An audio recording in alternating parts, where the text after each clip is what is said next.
Welcome back. More with UNI head volleyball coach Bobbi Petersen in the midst of a real tough non-conference schedule.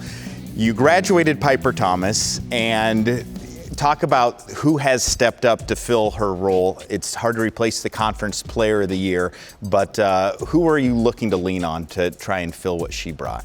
Yeah, I think you're exactly right. You really don't replace a Piper Thomas. You just try to find people that can pick up some of the slack in different areas, and you're just a different team. And I think we have a lot of people that are willing to increase their roles from last year, and then obviously we have some freshmen that are coming in, and I'm trying to find their place as well. But we're obviously looking to Kate, as we talked about. We look for Carly Taylor. She's a kid that obviously had a huge workload last year, but we're just asking her to do a few more things as well.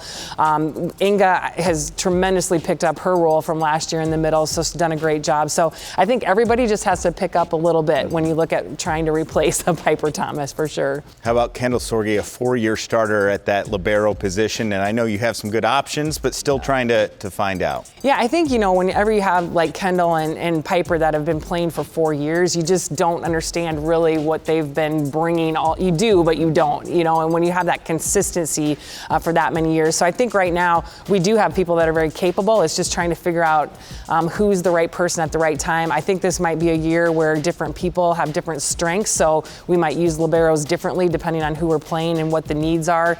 Part of that is what our pin hitters are doing and what they're capable of bringing in terms of passing and defense as well. So I think all three of them have done a really good job and have really stepped up when they needed to. And they're ready to jump in when called upon? They are, and the cool thing about them, they'll play any position in the backcourt. They don't care, just put me in wherever you want me to do, and have really and they all, take leadership roles in different ways. So it's been a really positive experience. Coming up, we got a story on Carly Taylor. What did you see in her when you were recruiting her, and how proud are you to see how she's grown, matured into the person she is now? Yeah, I think, the biggest thing that everyone sees is her arm. She's got a Division I arm and then some, in my opinion. It's just a cannon. But I think what's neat about Carly is she's really developed into that player that, she has those things, but she's able to add more to her arsenal. She's throwing in tips and rolls. She's trying to be smarter with some of her decisions. As you know, she just wants to go pound the ball. Sometimes that's not the thing that she should do.